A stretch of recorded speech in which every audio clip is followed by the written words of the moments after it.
हातकणंगले येथील अण्णासाहेब डांगे महाविद्यालयाचा राष्ट्रीय सेवा योजना विभाग आणि आयएम कलाम फाउंडेशन यांच्या संयुक्त विद्यमाने महाविद्यालयात व्हॅलेंटाईन डे ऐवजी रोटी डे साजरा करून एक आदर्शवत उपक्रम राबवला। सामाजिक बांधिलकी जोपासत समाजातील उपेक्षित, वंचित, पीडित, दुर्बल घटकांवर जिव्हाळा, माया व प्रेम व्यक्त करत सलग 8व्या वर्षी हा उपक्रम महाविद्यालयात राबवला। यावर्षी या उपक्रमात हातकणंगले येथील संत ज्ञानेश्वर शिक्षण संस्थेच्या आश्रमशाळेच्या विद्यार्थ्यांनी मुठभर धान्य गरजूंसाठी तसेच 1 रुपयापासून पुढे मदत करून या उपक्रमात लक्षणीय सहभाग देऊन सामाजिक उपक्रमास बळ दिलं। प्रतिवर्षाप्रमाणे यावर्षी 14 फेब्रुवारी हा दिवस व्हॅलेंटाईन डे ऐवजी रोटी डे म्हणून साजरा करण्याचा मानस केला। रोटी डेसाठी समाजातील दुर्बलांना मदत म्हणून अन्नधान्य, फळं, शैक्षणिक साहित्य व आर्थिक मदत जमा करावी असं आवाहन केलं। त्यास प्रतिसाद देत महाविद्यालयातील विद्यार्थी, प्राध्यापक, प्रशासकीय सेवक, नागरिकांनी मदत जमा केली। समाजातील उपेक्षितांप्रती आपुलकी दाखवून रोटी डे उपक्रमात सहभाग दाखवला।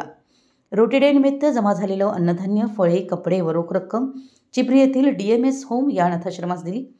प्रेमाचा दिवस अनाथ मुलांसोबत साजरा करून इतर युवकांनाही प्रेरणा देण्याचं महत्त्वाचं काम सर्वांनी केल्याच्या भावना आश्रमाच्या विश्वस्तांनी व्यक्त केल्या।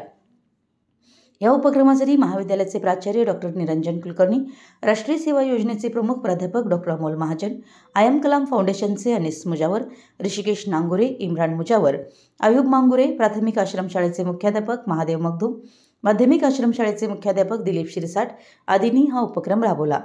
सदर उपक्रमात राष्ट्रीय सेवा योजनेचे मनोज पवार, हर्षवर्धन परीट, शिवराज कुन्नूरे, कविता पुजारी, दिव्या माने, साक्षी टारे, श्रद्धा पुजारी, स्वरांजली पोद्दार, श्रद्धा पाटील, मयुरी कोळी, संध्या कोळी, वैष्णवी निविट्टेकरी, सानिया मुजावर, हर्षदा पोद्दार आदींचा सहभाग होता। मराठी न्यूजसाठी हातकणंगलेहून रोहन साजने।